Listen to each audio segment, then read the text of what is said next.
Good afternoon, everyone, and thanks so much for joining today's webinar. Today we're going to be talking about a recent round of research, Californians on criminal justice, and some of that research and the findings. I'm Bridget Whalen, the Training and Engagement Coordinator at the Opportunity Agenda, and I'm going to be moderating today's discussion. A little bit about us. The Opportunity Agenda is a social justice communication lab. We work with partners to move hearts and minds toward lasting policy and culture change. On today's webinar, we're really excited to be joined by some of those partners, and we're going to be sharing new public opinion research on criminal justice that we just conducted in collaboration with the ACLU of California. We're going to review some top-line findings and insights from that research, and then we'll hear from those partners about how those findings can bring unconvinced Californians into supporting progressive justice and policing reform. We're joined today by Margaret Dooley Samueli of the ACLU Campaign for Smart Justice, Maria Elena Morales of the ACLU San Diego Imperial Counties, and Isaac Bryan of the $1 Million Hoods Project at UCLA. We'll also be hearing from the Opportunity Agenda's Research and Evaluation Manager, Lucy Odigi-Turley. We're going to be taking questions throughout the presentation, so feel free to enter any questions that you have in the questions function on your GoToWebinar panel. You should see it there on the right hand of your screen. You can also tweet questions using the online hashtag Future Over Fear, and you can join online discussion there as well. You can also tweet, you can also tag us in your tweets at OpAgenda or follow the conversation online that way. And after the webinar concludes, a short evaluation is going to pop up on your screen. Please do take the time to fill that out. It's very short, but we want to get your feedback so that we can improve future webinars based on your experience today. You'll also receive a follow-up email that'll have a few different materials from today as well as a recording. And you can feel free to share that with people in your network if they weren't able to join us. So let's go ahead and get started. A big thank you again for joining us, and a special thanks to each of our speakers. First up is Margaret Dooley Samueli with the ACLU Campaign for Smart Justice. Great, thank you. Hi, everyone. There are a lot of people on this webinar, and that is thrilling to us. We are very excited to welcome you and have you here. I want to keep this short so we can get to the good stuff. My name, again, is Margaret Dooley Samueli. I was the ACLU Criminal Justice Director for California when we started this project. I've now transitioned to ACLU's National Campaign for Smart Justice, which is our multi-year effort to cut the jail and prison population in half, for a start, and to combat racial disparities at the same time in the system. We often do polling when we are in the middle of specific campaigns and we have a responsibility to win those campaigns. We rarely have the opportunity to step back and ask more background questions, try and really understand more about where people are coming from. What I'm so excited about is that with this project, we were able to do that. We were able to take a step back and say, yeah, we know there's been a lot of incredible research on things like nonviolent, low level, blah, blah, blah. Let's really look for much more. What else can we know and how can we apply that? So this is a very exciting beginning. This is an iterative process. So you all on the phone have a lot of experience, or on the webinar have a lot of experience. We've done some initial research. We're sharing with you initial results, and we'll be very interested in your feedback, questions, critiques. That's part of our shared collective, I hope, learning process.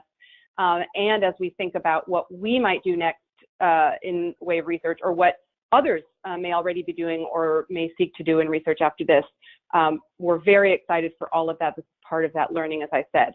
So thank you all again for joining. This is going to be fabulous, and please do let us know on questions on the call or afterward any questions or thoughts you have in reaction. Thank you so much again for joining. Thanks, Margaret. Next, the Opportunity Agenda's Lucy Odigi-Turley is going to walk us through the research. Lucy? Thank you, Margaret and Bridget, for that introduction. As Bridget said, my name is Lucy Odigi-Turley. I'm the Manager of Research and Evaluation here at the Opportunity Agenda. And today I'm really, really excited to be sharing the top-line findings from our recent research collaboration with the ACLU of California. As Margaret mentioned, this is really hot off the press. We just completed the analysis phase in July. So this is very much the preliminary findings and recommendations. I'm going to be going through a lot of content today. So we will be uploading the video of the webinar on our YouTube page, so don't feel like you have to be taking notes. And please feel free to reach out and also tweet any questions you may have by following the hashtag #FutureOverFair. So first thing, before we get into the deep dive of the data, I want to walk you through the methodology and some of the kind of overarching research goals we had going into the project. So as Margaret said, this was more of a overarching kind of top level project. We weren't necessarily focused on specific policies, but really kind of people's overarching beliefs, attitudes, and concerns related to the criminal justice system. So the first goal going into the project was really to kind of improve the way social justice practitioners, the medias, and other stakeholders in California kind of talk about the criminal justice system, break down some of those silos, and make sure that people are communicating in a coordinated way. Central to this top overarching goal, we wanted to develop and test the most effective messages to bring what we can define as unconvinced Californians, but others may call persuadables, into supporting progressive criminal justice reform. In order to do that, we wanted to identify what stories, issues, frames, not only kind of activate our base, which is always a central goal whenever we're doing this type of research, but also to bring in persuadables and figure out what brings them in, what turns them off, and what could potentially soften them for future engagement. Finally, we wanted to equip reform evangelists such as yourselves, folks who joined today, with the kind of best and better, stronger, more persuasive messages, with the central goal of growing the number of Californians who support police accountability and criminal justice reform. So how did we do that? In February of this year, we held 8 focus groups in 3 strategic areas in California. We asked a range of questions, from more specific questions about bail reform to more overarching thematic questions. What do you think about equity? What do you think about equality? Do you even know what equity means? That was followed up by a statewide online survey with just over 1,000 registered voters in California, which was administered in June of this year. So I'm going to quickly walk you through the findings and the audiences that we were able to identify based on folks' responses to that online survey that we administered in June. So, the base. Currently, around 26% of Californians fall into what we would define as our base. Now, this is really promising. When we've done this type of polling in the past, you'd usually be really happy if the base was floating around the 20% mark. So 26% really bodes well for advocates such as yourself working in California. So what defines our base? What defines the base in California? They strongly believe that African Americans and Latinos face greater obstacles to economic success in life. They believe that low-income Americans receive unequal treatment, particularly when it comes to government programs, and they're more likely to report knowing someone who's been formerly incarcerated or the victim of violent crime. So they're more likely to express no religious affiliation, be Latinx or Black, or be women. But our segmentation, these 3 audiences, our base, our opposition, and our persuadables, were determined by folks' responses to those survey questions. They're not a demographic breakdown. So there was different, multiple groups who fall into our base. The opposition, around 17% of registered voters in California fall into this segment. They are a small but relatively very coordinated and rather vocal segment. So what defines them? They believe that the criminal justice system generally treats people fairly. They actually think it works really well, that there's no issues really to be fixed. For the few issues that they do acknowledge exist, they actually greatly prefer harsher punishment versus rehabilitation as a solution to those issues. They believe that racial profiling is actually perfectly fine, particularly when it's directed towards African American and Latinx communities. And they're more likely to report fearing for their physical safety. And this is in all places, at work, at home, whilst driving. But despite being the most likely to fear for their physical safety, they're also the least likely group to report knowing someone who's actually been the victim of violent crime. And also, I'm going to get into a little bit more detail, knowing someone who's actually had any experience with the criminal justice system. So they're more likely to be over 50, white, and earn upwards of $100K a year. But again, this is not a demographic breakdown. These segments were determined based on folks' responses to our survey questions. And last but not least, are persuadable. So a whopping 57% of Californians fall into this segment. So they have views, unsurprisingly, that overlap with both the base and the opposition. So they express, we asked a series of questions aimed at gauging people's level of familiarity with various aspects of the criminal justice system.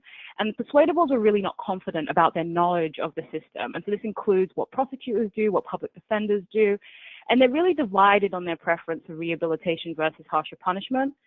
They're more likely to identify as independent, and they're slightly more likely to be Asian American. So what I'm going to do now is quickly walk you through some of the values and attitudes that really define these three audience segments. So one of the first and most important findings is that a plurality of Californians currently believe that the criminal justice system treats people fairly. However, this opinion varies significantly between our segments. So I'm going to draw your attention to the first line, which says all. So you see here, all audiences, amongst all audiences, 42% currently believe, of Californians currently believe that the criminal justice system generally treats people somewhat/very fairly. And this is the same for persuadables, the next block here. So 42% of persuadables also believe that the criminal justice system generally treats people somewhat/very fairly. Just 26% believe that the criminal justice system generally treats people somewhat/very unfairly. We see with the opposition, vast majority, 85%, believe that, again, the criminal justice system is working just fine and generally treats people somewhat/very fairly. Only 17% of our base, we see the exact opposite view. 73% of our base believe that the criminal justice system generally treats people somewhat/very unfairly. We also wanted to make sure that, wanted to explore when people think that there is unfairness within the criminal justice system, whether or not they were making distinctions between particular groups or communities. So we asked a series of questions, gauging people's opinions about, well, when people are treated unfairly, who are more likely to be treated unfairly? So we see across the board that Californians believe that Black men are the least likely group to receive fair treatment within the criminal justice system. So 59% of all of those three segments agreed that Black men are generally treated very/somewhat unfairly. This is 58% for people living in poverty, 53% for undocumented people, 53% also for people who have been imprisoned formerly, and 52% for immigrants. But we see on the other end of the spectrum that only 25% of audiences believe that women are generally treated unfairly, 25% for Asian Americans, and 10% for whites. Another key finding, which has really important implications for folks working in criminal justice, is that more than half of Californians report knowing someone who's been arrested, and nearly 50% know someone who's been formerly incarcerated. And so in this project, but also across multiple public opinion studies, we find that experience with or knowing someone who's had a direct experience with the criminal justice system is a key predictor of attitudes towards the criminal justice system and levels of support for progressive reform policies. So you see here in the top line that 56% of all audiences report knowing someone who's been arrested. It's 53% for persuadables, 46% for the opposition, and 66% for the base. And you see across the board that the base is the most likely group to report knowing someone who's had any kind of interaction with the criminal justice system. And you see the exact opposite for the opposition, who, again, as I mentioned earlier, are also the most likely group to report being in fear of their own physical safety. So before I get on to the messages we test, I want to quickly walk you through reform solutions. So again, this project was really took more of an overarching approach.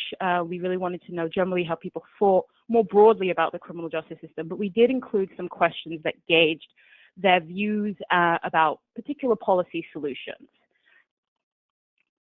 So in one question we asked, we gave participants an opportunity to respond to and rank what they felt should be a priority in terms of solutions to current issues within the criminal justice system. So we asked, what priority, if any, do you personally think each of the following items should receive to reduce unfair treatment within the United States? And so a respondent could have ranked every single item as a high priority, or they could have ranked every single item as a moderate or low priority. So that was left to their discretion. So we found that across the board, all audiences identified holding police officers who use excessive force accountable as a top priority. So this was identified as a top priority by 76% of persuadables, 54% of the opposition even, and 93% of our base.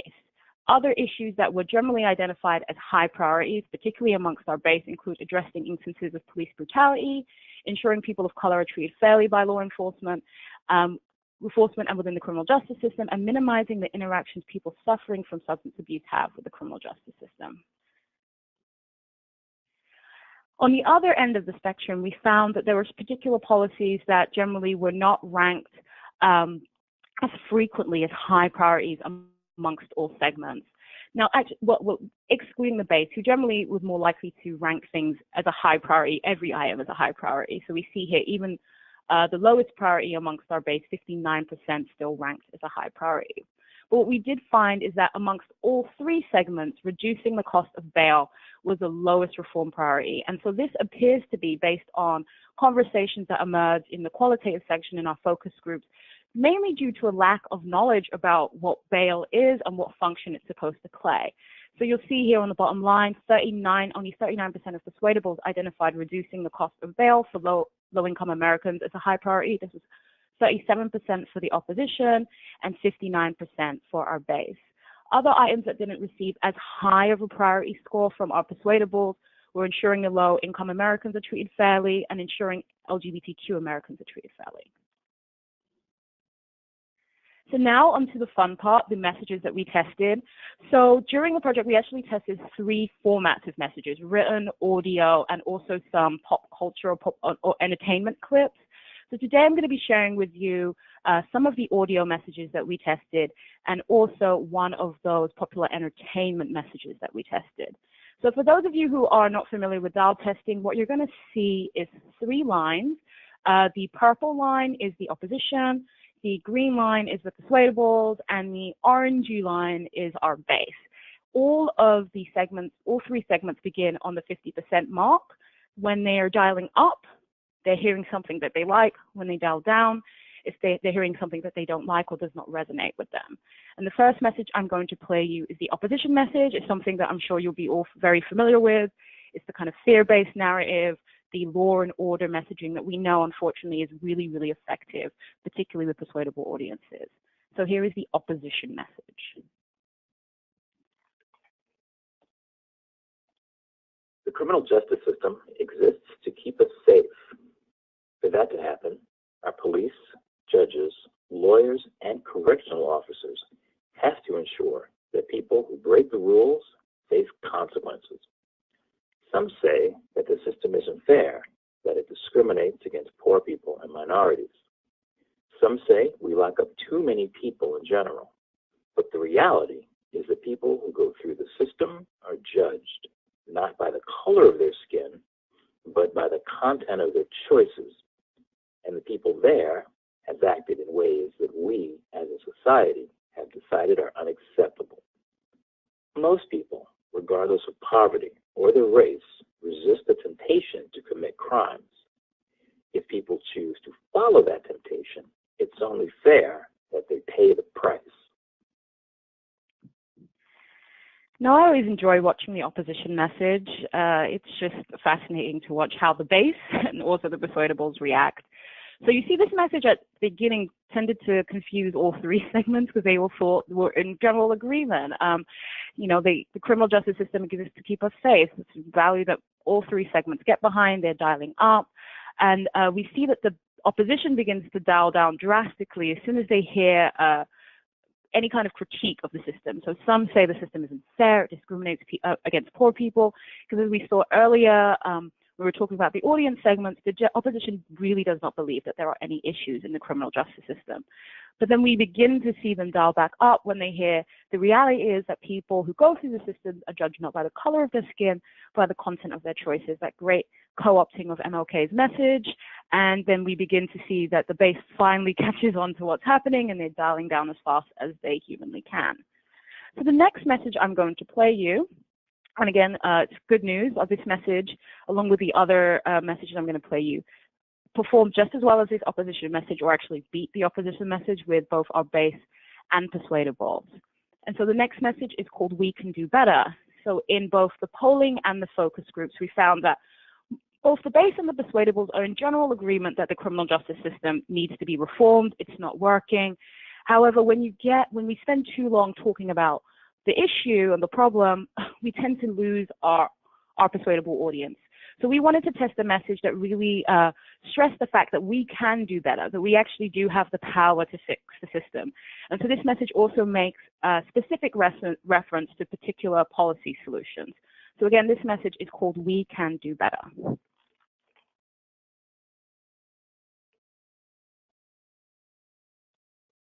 Our criminal justice system should reflect certain important values: hold people accountable, keep people safe, treat people fairly and with dignity, and prevent harm whenever possible. Our current bloated and outdated system is failing us. We are locking people up when research and experience shows us there are better approaches.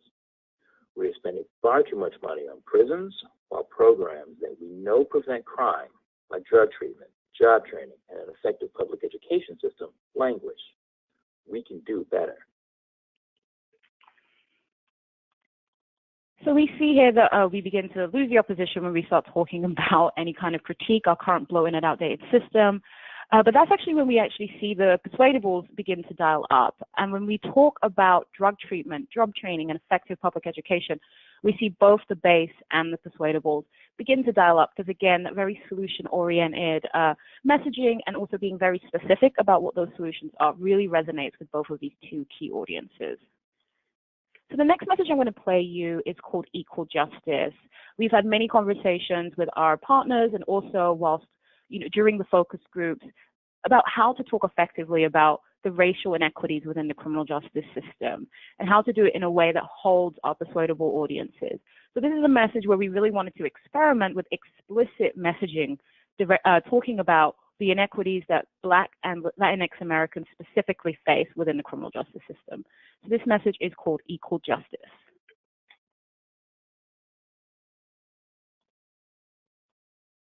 Our justice system should keep all communities safe, prevent harm, and uphold the values of fairness and accountability.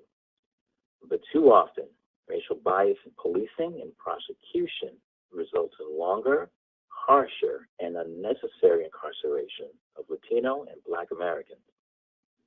We know from experience around the country that improved training and alternatives to incarceration, like drug treatment and mental health services, improve community safety and equal justice. We're calling on local prosecutors, police departments, and lawmakers to adopt those best practices. Now, important to note, this message actually was one of the best performing messages amongst our base. So you see 70%, we had a final score of 70%. And so what we found is that when you're, these issues, if you're not being explicit, especially when you're talking about race, our base is going to really kind of be thinking, well, you're not talking about the elephant in the room. So this message does really well. So you see they start dialing up when they hear too often racial bias in policing and prosecution result in longer, harsher, and unnecessary incarceration of Latino and Black Americans. It's the very moment where we see our base, opposition begin to dial down. But most importantly, this message holds persuadables to the very end. Now, they seem to plateau because, again, when you talk about these issues explicitly, they become uncomfortable. But this message does resonate with them, and they stay to the very end. Now, a great thing about this project is that we really tried to experiment a little bit, and we wanted to know more about messenger, not just in terms of who is the best person in terms of the voice to carry the message, but also the type of messenger in terms of whether it should be an academic, an expert, or in this case, we experimented with high-profile individuals, celebrities. And so in the focus group section of the research, we found that a lot of people's misconceptions about the criminal justice system were actually coming from popular entertainment. Shows like Law and Order are where a lot of folks are getting their information. So we wanted to know how popular culture could be used to do some good. So what we did was we tested a message from John Legend. So I'm not sure if some of you have heard of his Free America campaign. And he's actually been speaking about criminal justice system and the need to reform it, specifically ending mass incarceration, for quite some time. And so we tested a message that he's been using for some time where he talks specifically about a path to redemption. He talks about access to jobs. He also talks about restoring the right to vote for people who've been formerly incarcerated. So what we found is that when we split sampled and we presented some folks with the message and they didn't know who it was from, and then we also presented the message to some 50% of respondents who did know it was from John Legend, we saw a 9% bump amongst our base. So unbranded, we see that 52% of our base found this message to be extremely/very convincing, but those who received the message and were told it was John Legend, 61% found it very/extremely convincing. So that's a very significant kind of bump amongst our base. So I'm sure we have to do additional research to figure out, which high-profile individuals resonate with particular audiences, but clearly there's something here, and we should be thinking about how we can use popular entertainment and what's already out there to engage these audiences. We also see a slight bump amongst our persuadables, so it goes from 29% to 34%, and an unsurprising slight decline amongst the opposition from 35% to 32%. So that was a lot of information. So what I'm going to walk you through now is some of our preliminary recommendations, like what can you do with all of this information? So first is to really talk big picture. That was a central goal of this research, is to identify some of those big picture visionary messages. And we actually found starting with this broader vision really resonates with all of the strategic audiences, particularly our base and our and persuadables. So things that specifically resonated is the notion of preventing harm, treating people fairly, holding people accountable. And so I really want to give a shout out to our partners at Common Justice. They do a great job of talking about how we need to redefine what accountability means. The current criminal justice system, accountability is passive. When we talk about redemption and we talk about alternatives to incarceration, those things are active. So we really need to redefine what we mean by holding people accountable. We also need to talk about upholding equal justice and, again, redefining what that means. And then we need to move into the details. What specific policies are going to help us achieve this big picture vision? Core values that resonate with both our base and persuadable: fairness, equal justice, dignity, and safety. And we, again, need to redefine what safety means. It doesn't just mean protecting a small segment of the country. I wasn't able to get into this finding, so please send me an email if you want to take a deeper dive into some of the research findings. But we found that audiences, both our base and persuadables, are significantly more likely to say that the criminal justice system is unequal versus unfair. So we really need to show unfairness and really define for people what that means. So certain ways to do that is to identify, to link between how certain things within the system are unequal and why these things are unfair, and really storytell about how we need to undo this unfairness. Future research, however, really need to delve deeper into why audiences seem to be making this distinction in their head between fairness and equality within the criminal justice system. We need to pivot quickly to solutions. So I think we saw in the equal justice and we can do better message that our persuadables tend to plateau. As soon as we start talking about, we begin with the value, then we start talking about the issue. When we spend too long on the issue, we begin to lose them. And now we need to talk about the issue. When we avoid those things, then implicit bias and misconceptions fester. But we also need to pivot to solutions. People have issue fatigue right now. There's so much information coming at them. So one thing we can do is leverage audiences' existing interest in rehabilitation over punishment. We saw across the board that is something that's supported by both our base and persuadables. We also need to talk about specific policy solutions like drug treatment, mental health facilities. Those are policy solutions that are really resonating with our base and persuadable audiences currently. We need to talk explicitly about race. So when we're addressing and talking about inequities, we need to talk about the groups that are most effective, so specifically African American and Latino men. But we also need to address other groups that both our base and persuadables don't necessarily think are treated unfairly within the criminal justice system. So LGBTQ, particularly trans Americans, who multiple research studies show are targeted consistently within the criminal justice system and receive unfair treatment. And so future research, we really need to explore how to kind of connect the dots for persuadable audiences and help them to really start believing and seeing how these inequalities materialize. So I wasn't, again, able to get into this any in depth in this current presentation.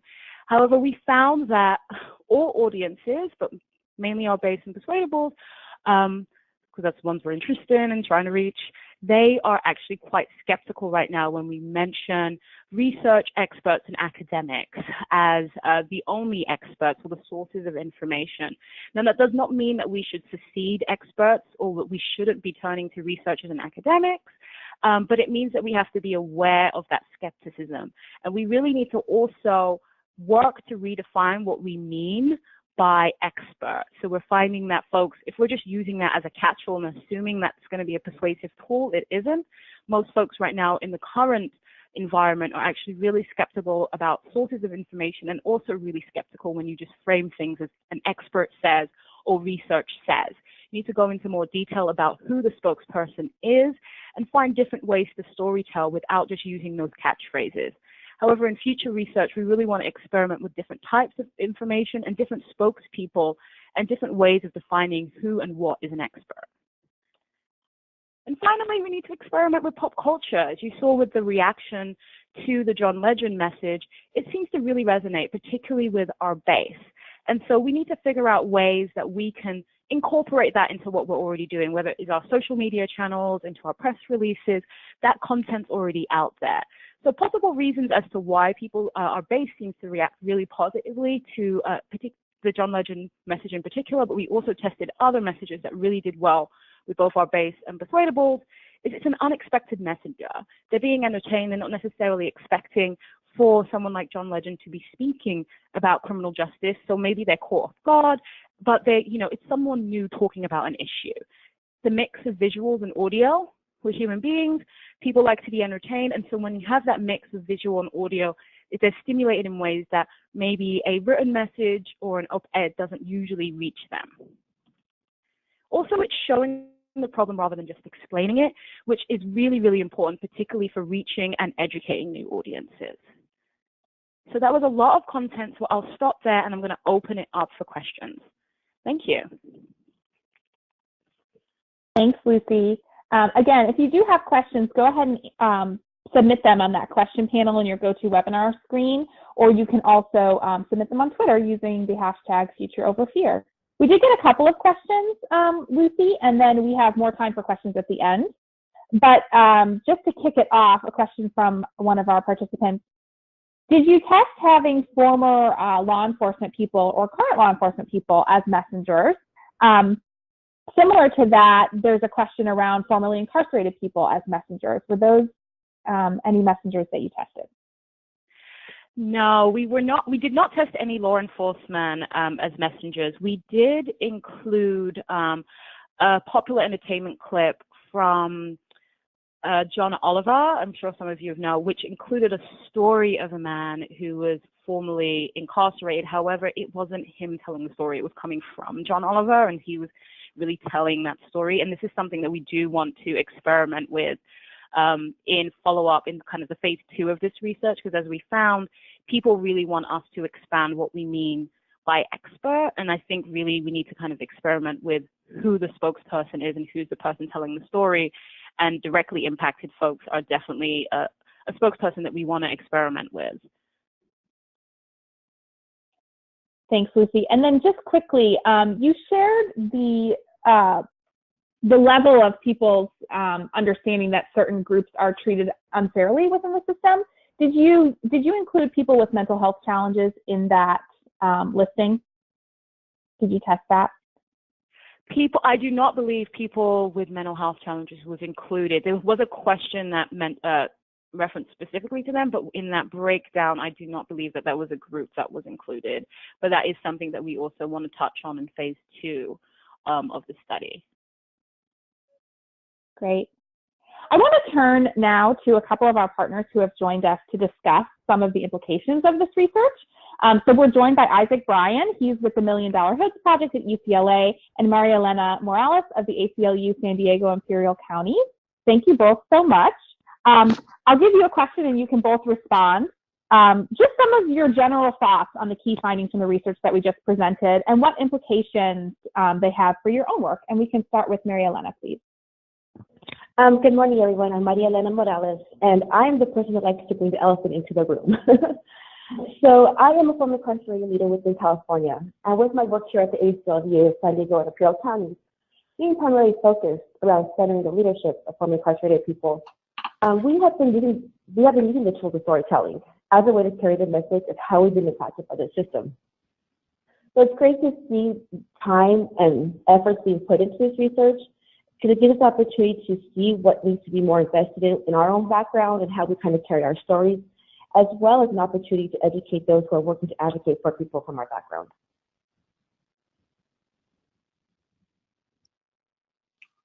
Thanks. Isaac? I'm Isaac Bryan of the $1 Million Hoods Project here at UCLA. We map the fiscal and human costs of mass incarceration primarily in California and in Los Angeles. And this research is incredibly important because when you're mapping the fiscal and human costs of mass incarceration, you tend to lead with economic arguments. And the research is clearly showing that you should be leading, we should be leading in our explanations with values, things like fairness, like dignity, redefining safety, talking about equal justice. Like Mary Elena, I too like to bring the elephant in the room. So the fact that persuadables aren't turned off by being explicit, being real about who's impacted by mass incarceration and failed policy, I think is critically important.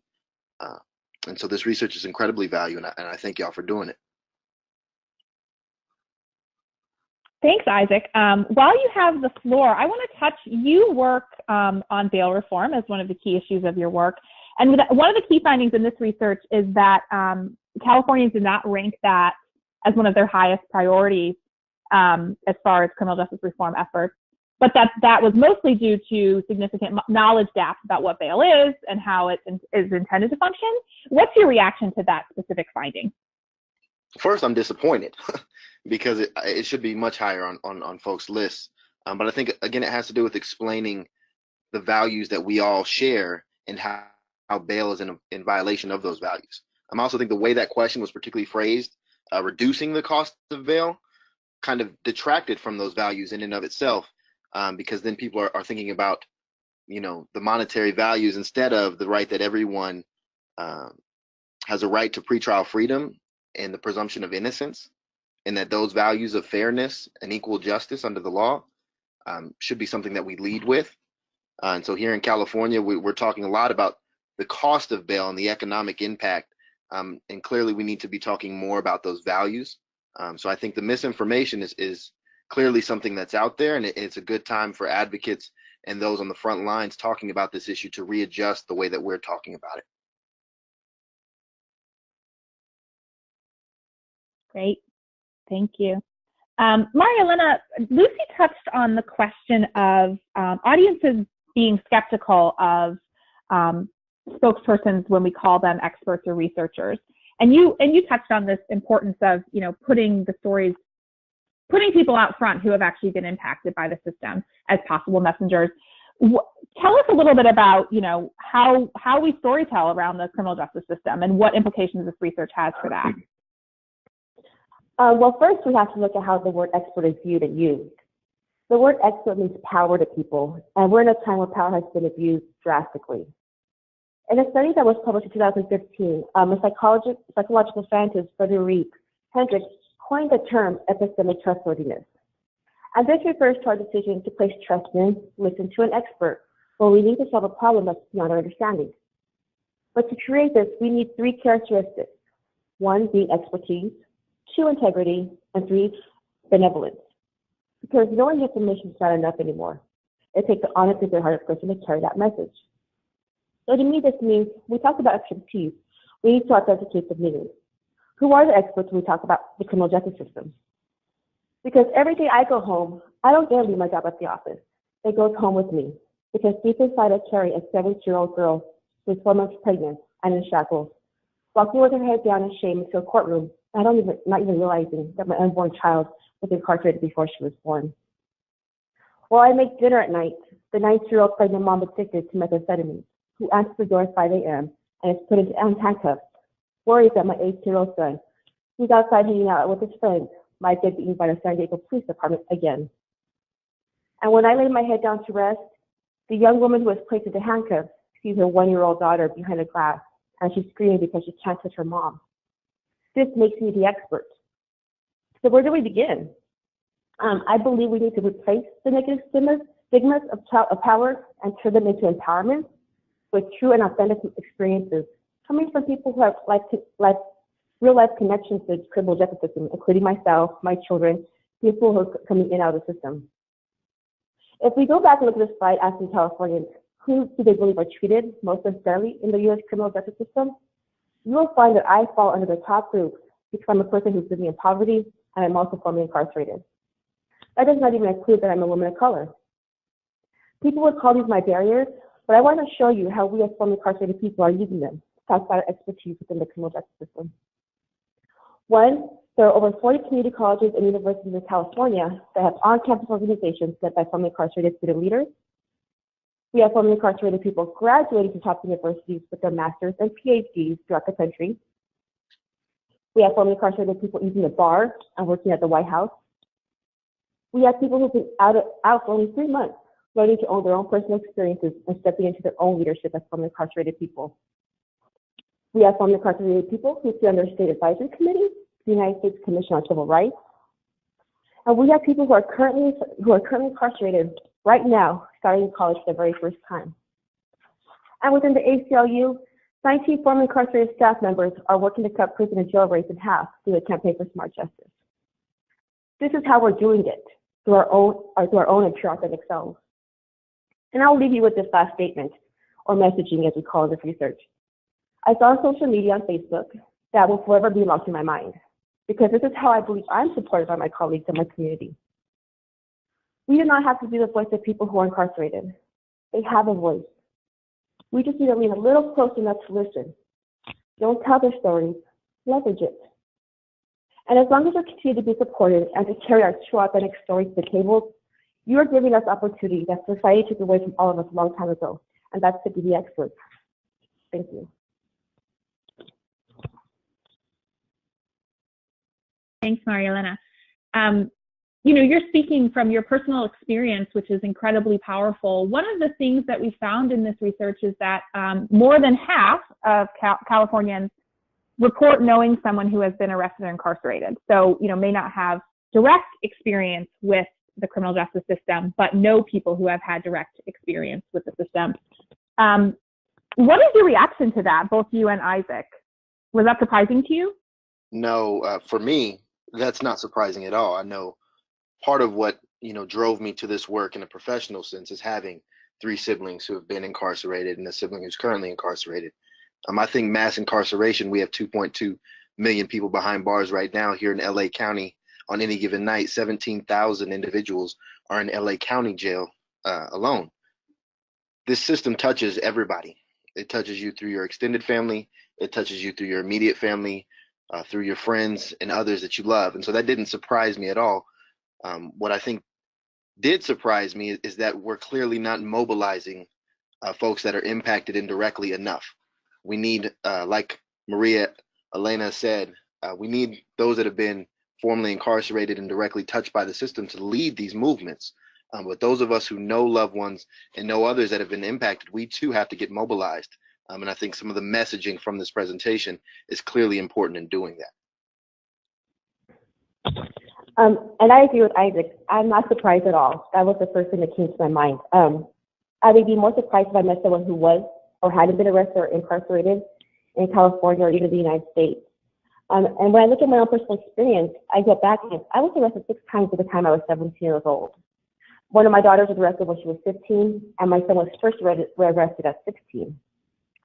And also another example I want to look at is that when I go and do presentations talking about mass incarceration, I always ask the first question with, how many people know someone who's formerly incarcerated or currently incarcerated? And it never phases me to see that at least 90% of the classrooms raise their hand. How can I be surprised? 2.5 million people are currently incarcerated in the United States, and that does not even include people on probation or parole.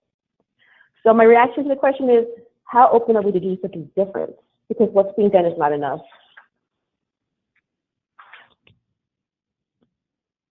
Thank you both. Great. Well, I think at this point we can go ahead and turn to questions from our participants. Again, you can enter those questions in your GoToWebinar panel, or you can tweet them to us using the Future Over Fear hashtag. But to start, let's talk a little bit more about this question of having direct experience or knowing someone who's had direct experience with the criminal justice system, and that it's a key predictor for support of progressive criminal justice reform.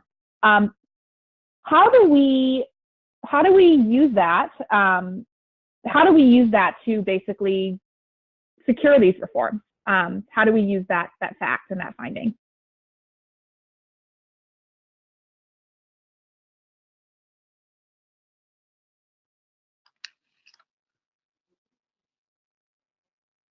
That was probably an awkwardly phrased question. Yeah, could you rephrase that, please? Sure.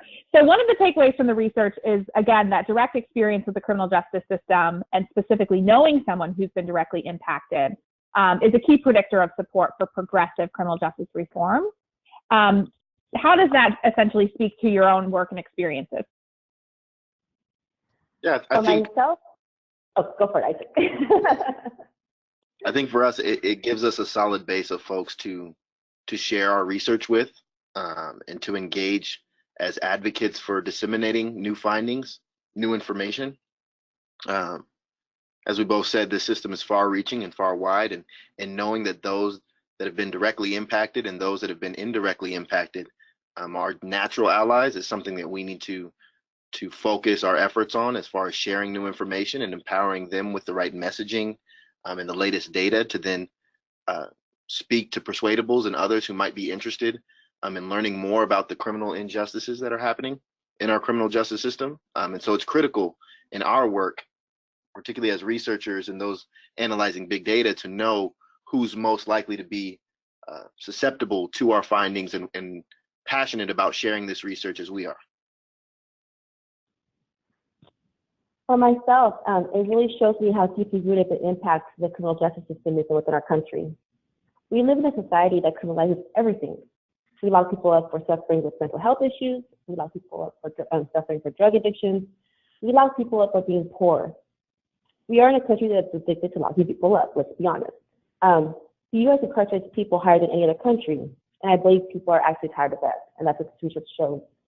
A perfect example was the passing of Prop 47 in California.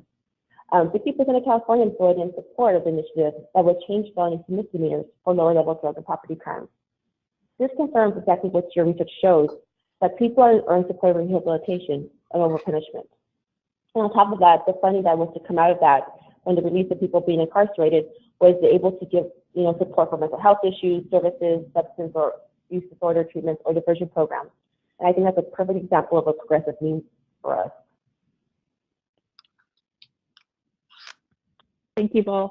We got a clarifying question on the research about the specific solutions and policies that folks were most supportive of, our persuadables were most supportive of. Specific solutions are alternatives to incarceration, and those were the drug and mental health treatment programs. Those were the most, our persuadables were most supportive of those alternatives. So we have a question on Twitter. How would you help persuadables understand or materialize the problem with law enforcement and trans victims? I don't know who wants to take that question. I would love to start. Margaret.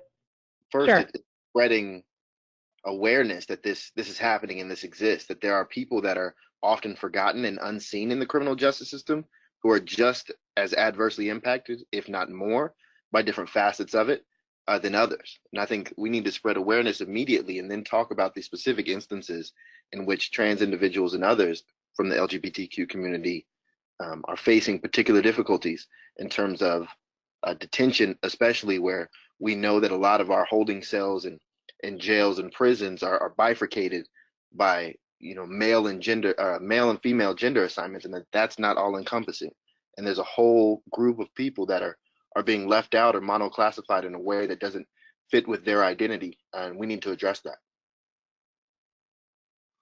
This is Margaret, and I'll just jump in to say that agree with what Isaac said. I would also say just a couple things about the trans movement. One is, I think we in the criminal justice reform world have a lot to learn about the amazing speed with which the trans community has been able to become visible, and to do so by making people, by sort of telling stories, being visible, and being proximate, sort of what Brian Stevenson at Equal Justice Initiative talks about, being in proximity. So one is I want to learn from the trans work that has so successfully made trans people feel proximate, whether you know a person or not. You connect with the humanity, and I think we need to do that for people in the system. Secondly, I think we need to really emphasize the humanity of everyone in the system. These are human beings that are getting chewed up and spit out, and I think what this suggests, and that we've seen in other movements, is the more that we can address the intrinsic value of human life, and the humanity and dignity of people in the system, it's going to lift up all of us.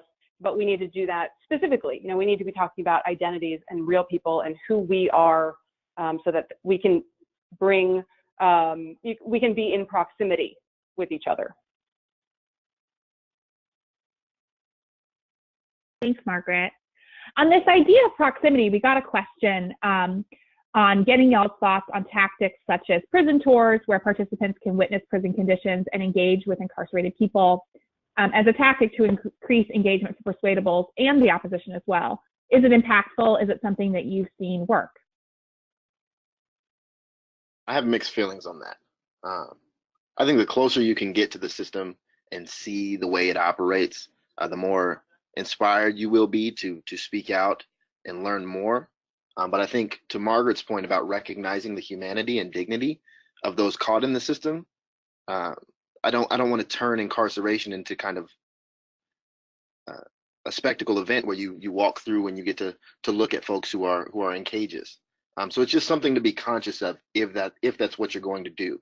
I've done it myself. I've toured prisons, jails, juvenile detention camps, and so I do think there is value to it, but it's something that you need to think critically about when you're doing it, especially when you're engaging with folks. As someone who's a passerby just coming by one time, ideally, if you can commit to engaging in any prison education or groups that are frequently going inside, that would be the way to do it, rather than to just one-off go by yourself. And for myself, that's a hard one, because there's so much opportunity to learn from it. But coming from being inside, I don't want to be a zoo animal. I'll just call it. And I have enough feelings with having to even face my own family coming to visit me when I was incarcerated. The shame, the guilt, just have people come in and view me will just cause deep impact of trauma. So there would have to be the acknowledgement of trauma being enforced onto people who are incarcerated while you bring people in to learn about them. And do we really want to bring that to the table? Do we want to cause more harm? And that has to be the question that's asked. And I'll take my moderator hat off for 1 second just to say that, our goal in it's very, very difficult to convince the opposition. And in fact, with tactics like that, we may end up just reinforcing stereotypes. So to speak to what Isaac and Marielena said, might be more useful for persuadables than our opposition. We have a question around messages related to trauma. Relatedly, among values like safety, accountability, equality, was healing offered as an option, and how did that perform? That's probably a question for Lucy.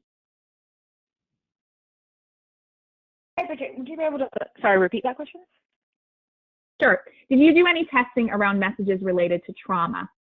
So values like safety, accountability. Go ahead. Yeah.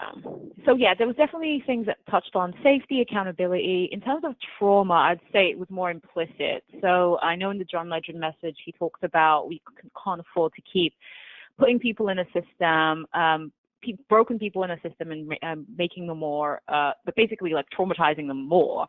However, it wasn't necessarily in the way of like that trauma is one of the key components that contribute to the criminal justice system, and that people also go through trauma. when they are put through the system, when there could have been an alternative. So it was alluded to, but not touched on explicitly. And again, this was a project that focused more on the more visionary, overarching story, but we do want to kind of get more to defining what we mean when we're talking about mental health. We also should be talking about trauma. So it's something we had in mind, but we were only able to touch on more implicitly in this particular study.